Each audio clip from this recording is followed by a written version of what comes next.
The American economy is probably in reasonable shape. We're going to grow at about 2.5% this year. Now, after the recession ended, we didn't grow as much as we should have.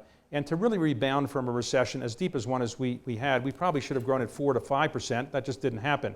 And so as a result of this recession, which was much deeper than anybody really thought, we are still coming out of it. Now, all of you, when you went to college, learned that a recession is 2 consecutive quarters of negative growth.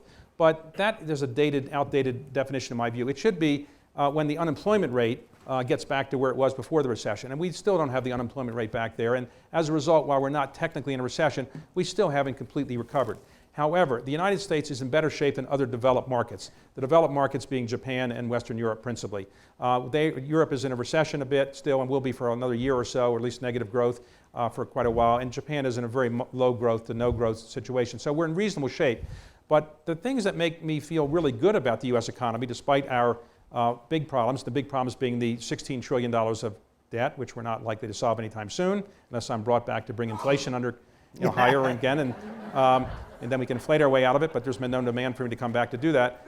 So we have that debt, we have growing income disparity, which is greater than it has ever been in our country, and we also have a high unemployment rate, and we also have not a real unemployment rate of 7.5%. It's really about 13.5% because the real marginally attached rate is about 13.5%. And many people who lost their jobs, who were in their 50s in the Great Recession, are not going back to work. So we've reduced the number of people in the workforce. So we have to solve all those problems. Despite all those problems, we have some really good things going for us. One, we have the only reserve currency in the world, so people need to have dollars, and there's not going to be another reserve currency for a while. Second, we have an energy revolution going on that is really transforming our economy and keeping energy prices relatively low compared to where it is around the rest of the world, and will enable us to be a net exporter at some point of energy. Third, housing prices are coming back and home building is beginning again, and that is usually a good sign we're getting out of a recession.